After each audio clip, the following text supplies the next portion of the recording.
Welcome in, everyone. Today we're going to be doing one of my favorite ways to just relax and spark just a little bit of creativity in our sketchbook. You're just going to need your sketchbook, your favorite watercolors. Make sure they're transparent because we're going to be exploring glazing. And if you're new to watercolor glazing, don't worry. It's just a simple process of layering transparent watercolor washes on top of each other once the first layer has dried. And then the magic happens when the overlapping areas create new colors, and it adds just like a little bit of depth and dimension to your work. For today, I'm just using hearts as our shape. It's getting close to Valentine's Day. They're simple, they're fun, and they're perfect for experimenting with layering. You can use circles or squares or whatever shape, and you can pick any colors you like, but like I said, just make sure to use transparent watercolors for the best results because glazing depends on the fact that you can see through your watercolor to the bottom watercolor. So you'll want to be able to see through your watercolors. And I'm just painting my first layer of hearts. I'm going to scatter them across the page. You can vary their size and shape. This is about having fun, so you don't need to make them perfect. I'm even leaving like a few little highlights here and there just to make it look fun. It's no big deal. So you'll want to use just kind of light washes for your first layer. And remember, the key to glazing, like I just said, is the transparency. So don't go too heavy on that pigment. And once you filled your page, we're going to let the hearts dry completely. And you can use your hair dryer, or I just use like a heat gun to speed up the process if you're impatient. And everybody knows I'm impatient. Now that first layer has dried, so now the fun begins.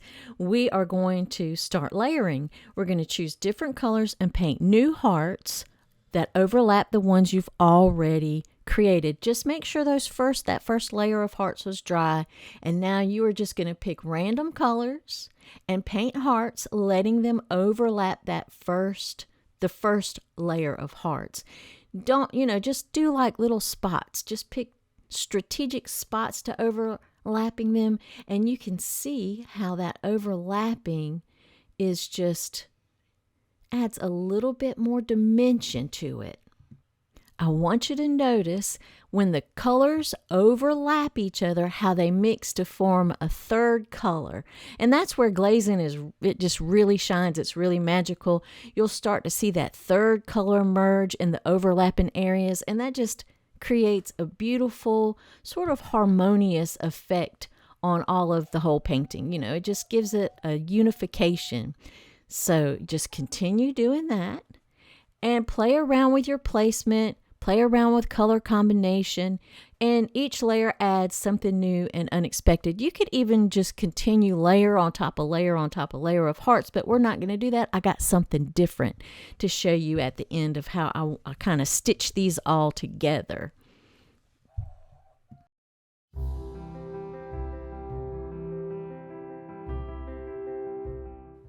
Once your second layer of hearts is completely dry, then what you want to do is get you a waterproof ink pen. And this is where your creativity, I can't even talk, y'all. This is where your creativity can really shine. You can outline the hearts. You can add little doodles inside of them or create patterns in the spaces between. Don't overthink it. Just let your pen flow and enjoy the process. So I chose to do sort of these oblong, sort of balloony shapes. They're not even really balloony shapes. They're just long kind of wavy ovals, and I'm doing those in between each heart. I'm outlining some of the edges of the heart, but I'm not outlining each heart. And I'm just letting the process flow, not overthinking it. Now you can make this much more intricate. You can do lots more doodles if you wish. Totally up to you. It's going to come out looking really intricate and lively once you've finished.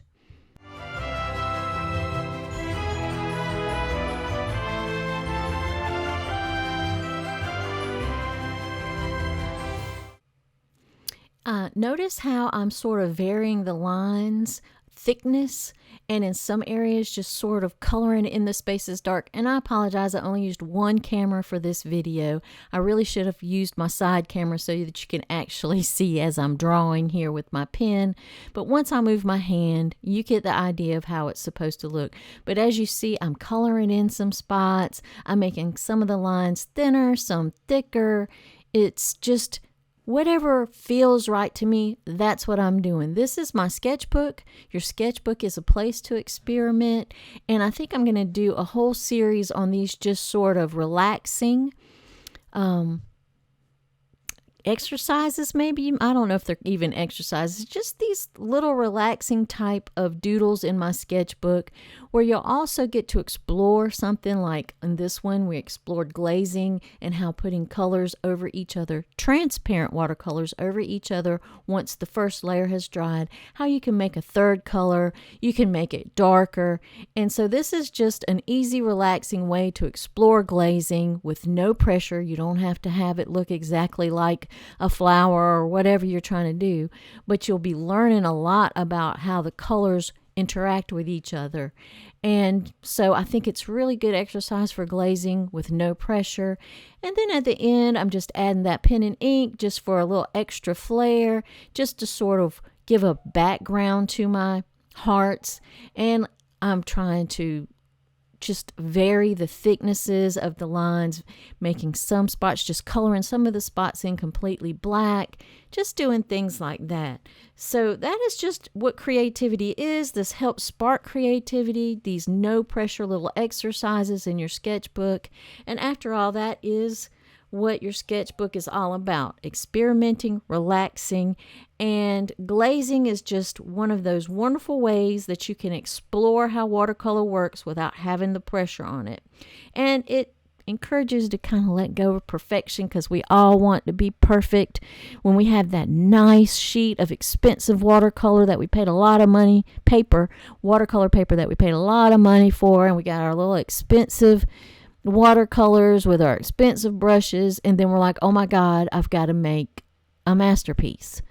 I'm going to waste my paper if I don't. So first of all, don't be precious about your supplies. You can always buy more. Don't get into that thing of where you feel like there's never enough. Always think there's going to be more. You'll get more, and you will. I used to have that scarcity mindset where I was so afraid if I used up my stuff, or I used my really expensive paper and it came out yucky and I had to throw it away, that I wasted.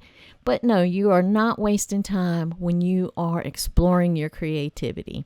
But if you want to avoid being so precious with your stuff, just do it in a sketchbook. Get a sketchbook, do a little exercise like I showed you here, and it really releases you from that perfection. It releases you from worrying about ruining your, precious materials. And I just think it's a great way to relax. And I love to relax. My brain just goes like into another space when I am concentrating on just doodling or painting or whatever, making art with my hands. It is really, really good for your brain. It also helps your hormones. It gives you those calm hormones. It just bathes your brain in those. And it's just a healthy way to sort of relax or cope with stress. And this is a good way to learn as you are relaxing and coping. I really, really like how this is coming out. Again, you can do yours any way you want. You can do different shapes. You can make doodles inside of your hearts. You can outline every heart. As you see, I didn't do that. I just outlined sort of the outsides of some of the hearts. So it's really up to you. And at the end, you will be so much more relaxed and you will have a better understanding of. Thank you so much for joining me today. I hope you enjoyed this video. I hope you give it a try in your own sketchbook. Again, you can use any colors you like. Just make sure they're transparent watercolors. Make sure your pen is waterproof. Make sure you dry each layer, and just really enjoy the process of creating without all that pressure of perfection, and just embrace all of the unexpected things that happen to you or that happen on the paper. It doesn't happen to you. It's happening on the paper. And until next time, you take care of yourself. Stay warm. It is freezing right now where I'm at. So hopefully y'all stay warm. If you enjoyed this, please give me a thumbs up and subscribe for more creativity videos. And share your creations with me the next time. I would love to see them. Until next time, happy art making.